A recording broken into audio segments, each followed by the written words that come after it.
Morning, everybody. Welcome to another beautiful day in Malibu, and this one should be fun because I'm hoping to have my mind changed, and Stacey here is going to try and change it. Thanks for coming down, man. My pleasure, man. So this is Stacey's Fiat 500 Abarth. Tell me a little bit about it.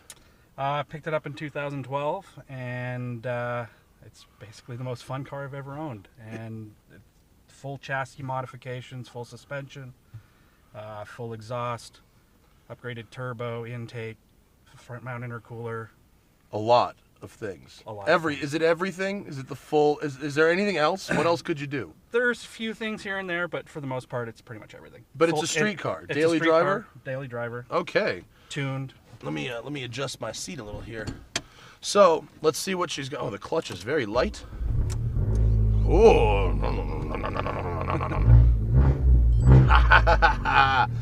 where's the window? There we go. So the Fiat 500, I had one as a press car, an Abarth, and I didn't love it. And I didn't love it for reasons that were mostly space-based. Like I had the sunroof, right? So the sunroof took a lot of headroom out. Yep. And then this seat feels lower than the seat I had in that car. Is there any reason for that? It's just cranked down. Mine I was cranked down too, but I had the full leather like luxury package. Oh, okay. Maybe those are a little taller. I think they're a little more full. Yeah, so it's the car. They're fun. I mean, I'm sure we're about to learn here. I didn't want one for myself, but I will certainly romp on one for a few minutes with great joy. The clutch sport mode. Oh yeah. Oh, let's definitely go. Want yeah, we mode. Want sport. Is it on? How do I know? Yeah, above the. Oh yeah, that gauge is it's tough to read. Do you ever get used to that? Eventually, yeah. Okay, so the pedals, the clutch pedal has a kind of a funky hinge to it, but it's very light. Oh my God, it sounds like a race car. The wheelbase is about 7 feet or something in this car. Shifter, is the shifter standard? No, it's modified. Yeah, you have. It feels very notchy. Oh, this is an extremely tight road, and I have chosen for this car specifically. God, the sounds that come out of it. Is it a 1.4, this car? It is a 1.4 turbo. That's a lot of noise out of a 1.4. So, tell me specifically, you've gotten upgraded springs. Upgraded springs from New Speed. Coney yellow sport shocks. Full exhaust system from New Speed. Catless downpipe from ATP. Jesus, this car is pretty loud from the factory if you get that muffler delete, right? There is no muffler. Yeah, okay, they all come with the muffler delete, yeah. Right, yeah. It freaks the police out because they can't figure out what's going on with this car. Look at this. There we go. BF Goodrich KDW tires, I noticed, or you pointed out, I should say. This road is meant for this car. You know, on an 80, 90, 100 mile an hour road, a car with more power would be what you want. But here, back and forth, this short wheelbase, oh, it's brilliant. Go! Oh, yeah, no, I believe in my original review, I said I don't want to take one home, but I do want to beat on one for 15 minutes, and that is certainly the case here. Man, you do have to input quite a bit of steering in those hairpins, but it's nice. It's got good weighting to it. It's got good feedback. You really feel like you're almost like standing up on the. It's like one of those standing coasters at Six Flags. It's like that. You're so tall and it's so short. I'm happy that I can fit in this one though. Wrong gear. That sunroof takes up a lot of room. It does, yeah. It's not a very good design, unfortunately. Yeah, for tall people like us. If you're over 6 feet tall and you want a 500, you gotta go no sunroof. You're gonna hate it if you get the sunroof. And you've driven the Cabrio before too, right? Yeah, I did drive the Cabrio on the track actually, which was not the place for the Cabrio. No. Look at this hairpin uphill. It's got a little turbo lag. You don't really get power until about 3,500, but you know it is a 1.4. So what do you expect? Right. You said upgraded turbo. Yeah, it's the same turbo, but Fiat revised it in 2014. Oh, okay. So it's the newer factory turbo. Factory turbo. Does it make more power? Is it better response? Better What's the response. goal? They seem to adjust it. They've done something to the wastegate on it. Did you notice the difference? Absolutely. It was an instant notice, like instant change. God, this road is so tight. We're gonna stay to the right here because you end up with one of the funkiest sections in all of the canyons. And I don't think I've ever used it on a one take. This seems like a perfect opportunity though. You can't believe this is a real stretch of road that people use. Wow, does the sound ever, it doesn't really seem like it's droney, but it's just really loud. Does it bug you ever? Well, I actually have another exhaust. Oh, really? That I switch out. It's just a V-band exhaust, so I just switched the axle back portion out for. I actually have a valve switchable muffler exhaust also for. Oh, cool! Look at this road. This is like this road. Uh-oh, we lost our tape.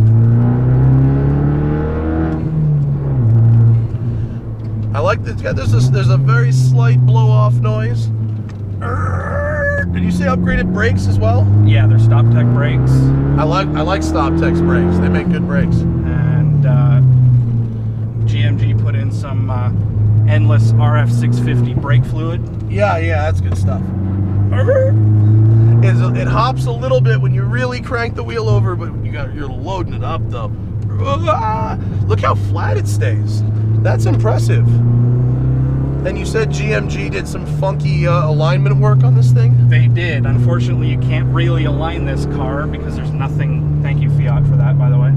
Like, what if you hit a pothole or something and it goes out of whack? Can you fix it like a normal person? Not really, no. Really? Look at this. Blind over crest, double caution right. You can't believe that section of road is like a real section of road. In any other car, it sucks. In this, it's good fun. Yeah. These are definitely built for the canyons. They are. The weird thing about it to me, the accelerator pedal is hidden behind the center console. Mm-hmm. And so I have to like wrap my foot around in kind of a strange way to get there. So it's all coming back to me now. After that last week I had with the car, I had a big bruise right here from right where the shifter is, which is actually a problem I also found with both the FRS and the new Miata. The FRS, they fixed it. They put pads there. And it's the same problem in the Miata, that's why. Yeah, the new Miata has the same problem. Power! Look at this! Ah! Oh! It's stiff, but it doesn't bottom out. It doesn't rub. Two big boys in the car. It's really easy to heel toe. The clutch is very forgiving, smooth. Yeah, for some strange reason, I have an unusual clutch, and no one can explain what's different about it. Really? But in every other person's car that I've been in, the clutch is even lighter. And yours is different. Mine is different, but I love it. And you haven't done anything to it. I haven't done anything to it. It's completely stock. I think you have bought an Italian car. Let's just do it while we're here. Let's just do a little pull. Let's see what's full power. Little wheel spin at the top of first there. Go, go, go. Once you pass about 60, you're like, oh yeah, it really is a 1.4. Yeah. Yeah, but from 0 to 60 on roads like we were just on, it's fun. Yep. What do these things weigh? Like 2,300? 2,500. 2,500? Yeah. Weighed in at 2,568. Let's see your turning radius here on Little Sycamore. I bet it's about 0. Yep. You have beaten the all-wheel steer GT3 for best turning radius. So second gear roll-on, 20 miles an hour. Yep, there's boost, 3,500. Well, it definitely tickles all the right little enthusiast boxes. Absolutely. You know, if not necessarily my personal practicality boxes. It does need to be said though that Harrison, who is one of our editors at The Smoking Tire, worked on the Rally North America video. He has a Fiat 500e that he was able to lease for like, I think it was $110 a month. I mean, it was stupid cheap. And the E is really cool, especially for the money. It handles awesome. So if you can take advantage of those kind of tax benefits and stuff and get your hands on a 500E, they are great fun. Oh, nice backfires. This thing is great. I don't, maybe I was unfair to the Abarth in my first review. It really was uncomfortable. I mean, it was not a comfortable place for me to be. This one with the cloth seats and the no sunroof is certainly better. Yeah, and honestly, the stock suspension on the car is not very good. The stock suspension, it would stick, but it felt like it was gonna tip over. Yeah. This has like zero body roll. And with this, so you said you got what, Coney Yellows or KW? Coney Yellows, Yeah. and then all the chassis bracing you can buy basically. So upgraded rear sway bar. Well, it feels very rigid. Front chassis braces. The stock chassis braces are thin little stamp pieces of aluminum. They're terrible. When you're driving around town, does it beat you up, or is it just enough? It's just enough. Yeah, no, I don't have any problems. And the Coneys are adjustable, so. Oh yeah. Do you adjust them yourself? Yep. Are you comfortable with your abilities to set them properly? Oh yeah. Well, the rears are easy because you can only turn them in half turns. Oh, okay. So. And then the fronts, yeah, it's easy enough. This road is so dumb. Normally I hate this road. Like, look at this poor bastard right here in this F350. I mean, it's like 2 miles an hour through here in everything except the Fiat 500 and our Fiesta. That's really, the Fiesta ST to me is sort of what undoes this car for me. The one we tested was fully loaded, the Abarth, and it was like $28,000 or something. Right. And so I was like, oh, for that money, I think the Fiesta just offers a lot more car. But this one was more of a basic one, right? It's the base model. Yeah, and how much was that? Yeah, well, 22. I mean, that's, and now they're even cheaper. That's like a 20% difference from loaded to base. Yeah. And the base one has more room and better seating position. Look at this.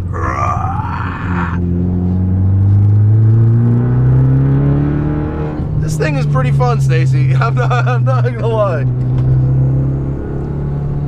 I can't believe I'm saying this, but with a quicker steering rack, it could be even more fun. That would be interesting. I don't think anyone makes it, but no. But the car's only been out for 3 years, and it's amazing the amount of aftermarket support it's been getting. I've seen some pretty cool ones, running around. There's I forget if it's HG Motorsports or somebody has one too. They've got one too, right? They had one. I'm not sure what happened to it, but I don't know if I heard rumors that they blew it up. Did they? Oh, bummer. Happens.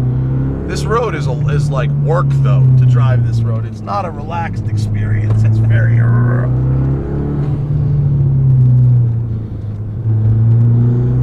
It seems like it backfires less with this exhaust than with the stock, or is that a tuning thing? I think it's more of a tuning thing. I did notice that actually. I was kind of surprised, right?